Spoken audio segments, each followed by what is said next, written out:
Hai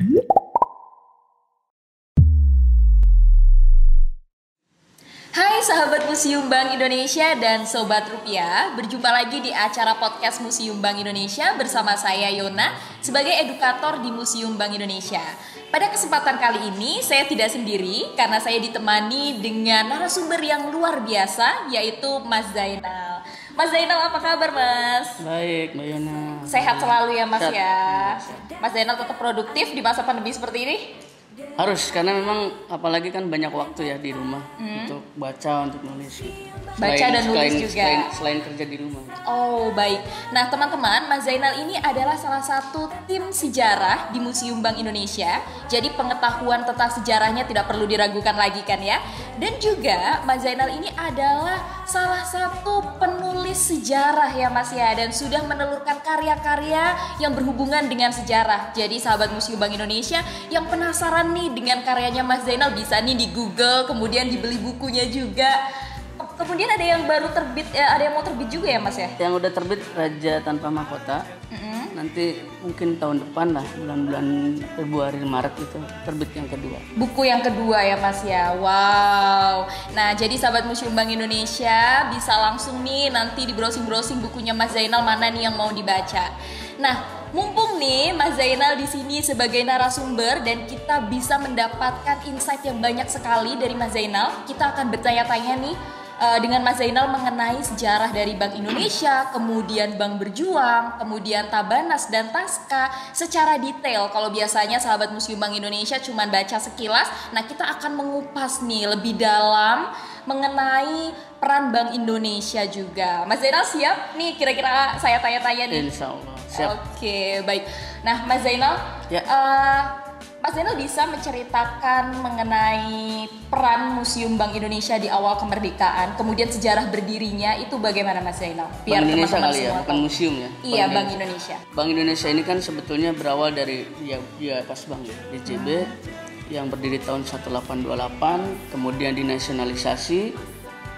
Sebenarnya nasionalisasinya itu dimulai dari tahun 1951 sampai kemudian ada Undang-Undang Nomor 11 tahun 1953 yang diberlakukan 1 Juli 1953 itu Undang-Undang BI yang kemudian berubahlah nama menjadi Bank Indonesia. Bank Indonesia. Pada masa itu Bank Indonesia menjadi salah satu pilar ya untuk menjaga terutama moneter ya. Tapi sebelum Bank Indonesia benar-benar full peran dalam ekonomi, pada masa itu memang pemerintah juga termasuk Kementerian Keuangan itu lebih banyak berperan di sana. Kemudian pada masa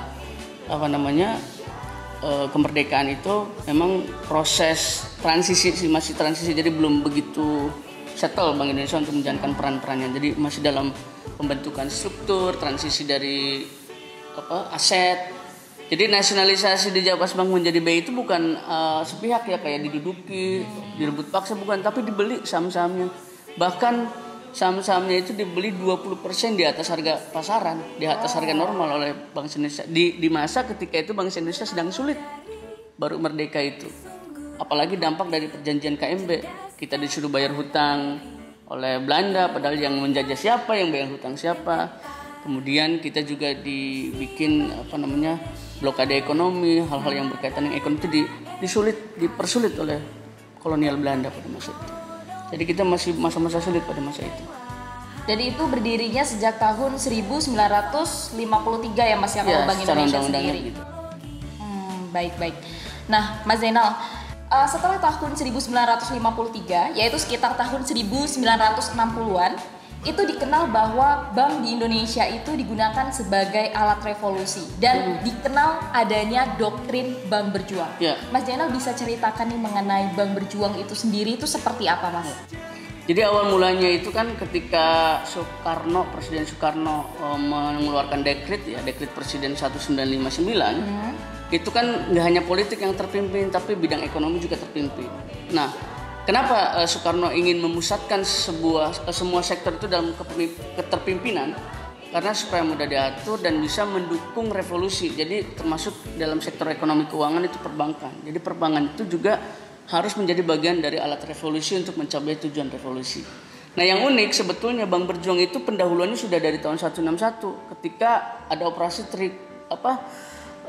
Trikora ya waktu pembebasan Papua. Jadi Soekarno ini melibatkan bank untuk operasi Trikora dalam pembebasan Papua Barat ya, dengan membuka bank-bank di kota-kota di sana. Yang paling unik, bank-bank milik negara itu dibikinin peleton sendiri, namanya peleton bank. Nah itu ada beberapa bank milik pemerintah dibikin peleton, bahkan latihan infanteri 9 bulan, kemudian latihan kemiliteran 2,5 bulan. Jadi ini udah seperti satuan militer ya. Jadi ketika itu tahun 61, walaupun memang kemudian ketika Belanda mengundang untuk berunding, peleton bank itu dibatalkan. Tapi untuk BI tetap diberangkatkan kontingennya karena dia ada misi untuk membuka bank di sana. Gitu.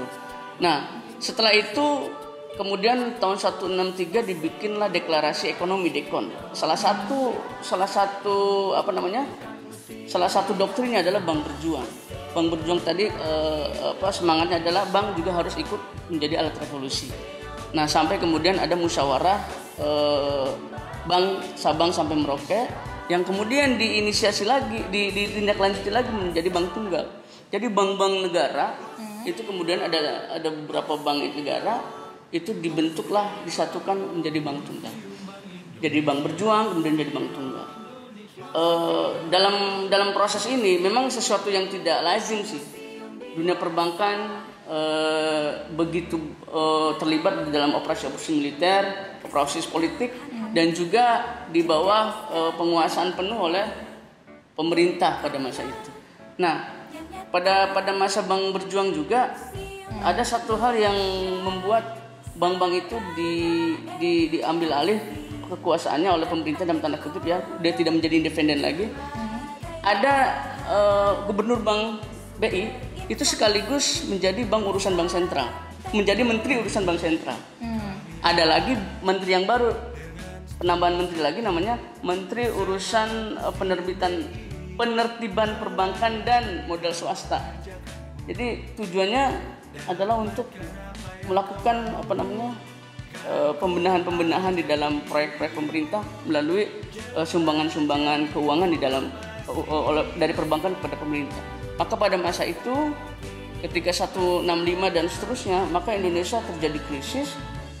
Banyak proyek-proyek pemerintah dibiayai oleh perbankan, diminta sumbangannya, dan bank juga dijadikan sumber kas negara sekaligus sumber penghasilan untuk pembiayaan politik, kayak politik mercusuar, operasi Papua Barat, sehingga krisis jadi begitu hebat. Bahkan inflasi sampai 600% pada masa itu yang inflasinya begitu tinggi. Orang menyebutnya hiperinflasi. Dan kemiskinan, daya beli masyarakat, kemiskinan naik, daya beli masyarakat turun, anjlok, harga-harga juga melambung. Dan akhirnya pada masa itu dikenal sebagai masa yang dalam tanda kutip suram lah dalam perekonomian Indonesia pada masa demokrasi terpimpin. Dan independensi BI juga itu terkikis lah karena banyak dilibatkan dalam pembiayaan proyek politik. Oke, oleh sebab itu pada masa itu juga dikenal sebagai kasir negara ya Mas ya, bank-bank pada saat itu. Karena juga turut serta membangun perekonomian suatu negara juga. Nah, Mas Zainal, ada pertanyaan lagi nih Mas. Kalau seperti itu, apakah dulu kebijakan yang dikeluarkan oleh pemerintah itu juga mempengaruhi fungsi dan peran bank itu sendiri Mas? Ya, jadi fungsi bank pada masa itu, fungsi dan kewenangan bank pada masa demokrasi terpimpin ya. Terutama di akhir-akhir 60, di awal 60 sampai dengan pertengahan 60-an itu jadi berkurang karena gubernur BI menjabat sebagai menteri, ada menteri urusan perbankan juga di sana, dan staf-staf operasionalnya juga adalah operator dari pegawai Bank Indonesia itu juga. Jadi sulit untuk membedakan independensi dan keterlibatan dengan kabinet itu dipisahkan susah karena merangkap begitu. Jadi perannya pada masa itu hanya sebagai untuk memenuhi keinginan pemerintah dalam konteks, memang konteksnya untuk pemulihan ekonomi, tetapi pada masa itu uang banyak dihabiskan dalam proyek mercusuar dan pemerintah, dan juga pada masa itu BI diminta untuk nyetak uang terus gitu, sehingga malah jadi hiperinflasi. Pada saat tujuannya itu memang untuk mengatasi krisis, tapi kurang berhasil pada masa itu. Nah, Mas Zainal, dari tadi kan kita sudah membahas mengenai masa lalu nih, Mas. Nah, sekarang kita mau membahas tentang peran Bank Indonesia di masa kini. Nah, berkaca dari krisis di masa lampau, kira-kira apa, Mas, yang telah atau akan dilakukan oleh Bank Indonesia untuk pemulihan ekonomi di saat pandemi seperti ini? Mungkin bisa dijabarkan, Mas Zainal? Untuk pemulihan ekonomi di masa sekarang ya, tentu memang kita berpatokan kepada ketetapan yang sudah ditetapkan oleh Gubernur BI dalam rapat dan beberapa kebijakan-kebijakan yang sudah disampaikan ke publik tentunya. Tapi menariknya, krisis akibat wabah atau pandemi saat ini sebetulnya ada kemiripan ya dengan krisis tahun 1884, ketika itu disebut krisis gula bank di Hindia Belanda. Artinya krisis itu bermula dari perkebunan tebu terutama dan kopi yang gagal panen karena akibat serangan hama sereh dan wabah. Wabah apa pada masa itu? Wabah kolera. Wabah kolera itu sangat mirip dengan pandemi COVID sekarang, menular lewat makanan, minuman, dan kontak langsung juga. Jadi pada masa itu DZB itu bahkan merugi sampai 3 juta golden ya. Dan pada masa itu langkah yang dilakukan adalah kemudian mengalirkan modal lebih banyak lagi ke Hindia Belanda, ke Indonesia pada masa itu, supaya memicu daya beli, terus kemudian merevitalisasi kredit gitu. Nah, pada masa itu kemudian berhasil untuk bangkit. Krisis selanjutnya tahun 1884 tadi itu sudah krisis, ada pula Gunung Krakatau meletus tahun 1883 itu menambah kemiskinan rakyat, banyak yang meninggal dan suhu bumi turun sehingga mempengaruhi pengusaha-pengusaha perkebunan yang bangkrut gitu, dan dia nggak bisa bayar ke bank pinjaman. Nah, itu yang memicu krisis. Nah, kemudian 1930 juga sama, dia disebut juga dengan krisis Selasa Hitam karena berawal dari kejatuhan saham di New York di Amerika tahun 1929. Ini juga ditambah lagi oleh meletusnya Gunung Merapi tahun 1930. Jadi bencananya itu setelah krisis ada bencananya juga. Nah, sama dengan pandemi saat ini. Pandemi saat ini menuntut kita begitu seluruh stakeholder bangsa ini untuk mencari terobosan stimulus. Pemerintah sudah banyak melakukan stimulus, termasuk Bank Indonesia.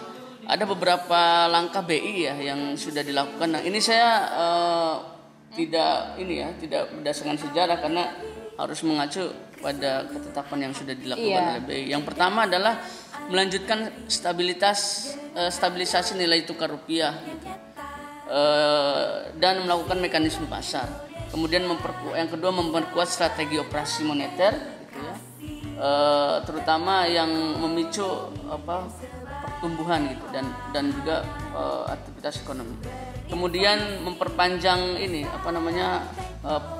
insentif pelonggaran giro wajib minimum ya, terutama bagi bank yang menyalurkan kredit UMKM.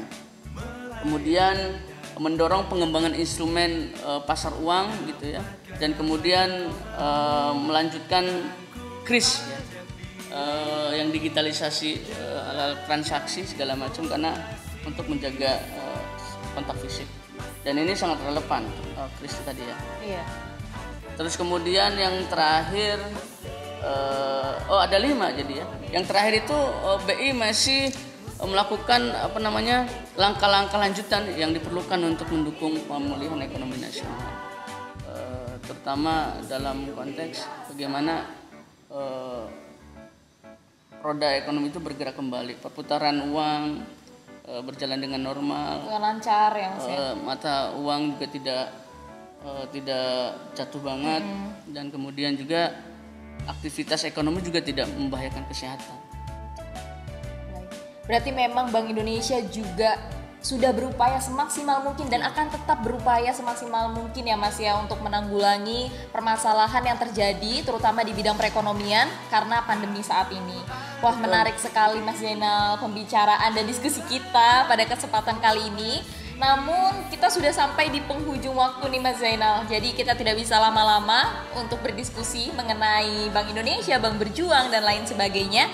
Tapi kalau untuk teman-teman sahabat Museum Bank Indonesia masih penasaran dan ingin selalu update mengenai berita-berita yang berkaitan dengan Bank Indonesia maupun yang berkaitan dengan museum, contohnya seperti kapan museum buka dan lain sebagainya, silakan stay tune di medsos Museum Bank Indonesia. Salah satunya yang paling sering update adalah di Instagram Museum Bank Indonesia, yaitu di @museum_bi, atau pantengin juga YouTube-nya karena kita juga memiliki podcast-podcast menarik ya Mas ya. Di Spotify juga boleh, jadi langsung aja dengerin. Nah, Mas Zainal, sebelum kita tutup nih, apakah Mas Zainal ada pesan nih untuk sahabat Museum Bank Indonesia di rumah, mungkin mengenai sejarah, untuk lebih mencintai sejarah atau yang lainnya? Ya, kalau kita belajar sejarah itu kan ibaratnya jendela melihat masa lalu ya. Sejarah atau museum lah. Museum itu sebenarnya jendela melihat masa lalu. Jadi di museum itu jangan berpikiran bahwa hanya seonggok barang-barang tanpa makna dan tanpa cerita. Itu mungkin zaman dulu begitu. Tapi museum sekarang udah beda banget, apalagi Museum BI. Iya, benar sekali. Barang itu bercerita, ada apa di balik pameran itu, di balik koleksi itu. Ada ornamen-ornamen yang bergerak, ada interaksi digital, teknologi membantu kita semua. Bahkan di dalam pandemi sekarang, Museum BI melakukan terobosan-terobosan secara virtual. Digitalisasi, teknologinya makin keren. Nah, tapi di samping itu, setelah pandemi ini semoga cepat berakhir, kita akan memberikan kejutan ya bahwa kita sudah ada pembenahan-pembenahan ya, termasuk dalam penerapan teknologi ya. Nanti ketika dibuka secara fisik akan ada banyak kejutan. Berarti banyak yang baru ya Mas ya dari Museum Bank Indonesia. Jadi sahabat Museum Bank Indonesia harus terus pantengin nih sosial media Museum Bank Indonesia karena kita juga memiliki banyak acara-acara nih Mas ya. Walaupun kita nggak sepenuhnya buka, belum buka nih, tapi kita memiliki acara-acara yang menarik juga yang bisa sahabat Museum Bank Indonesia terus pantengin di sosial media. Baik sahabat Museum Bank Indonesia, demikian podcast kali ini. Semoga apa yang disampaikan Mas Zainal bermanfaat untuk teman-teman semua dan teman-teman bisa mendapatkan knowledge baru nih mengenai Bank Indonesia dan lain sebagainya. Dan sebelum kita tutup, kita salam museum dulu nih Mas Zainal ya. Salam museum, museum di hatiku. Bye bye. Bukan museum biasa.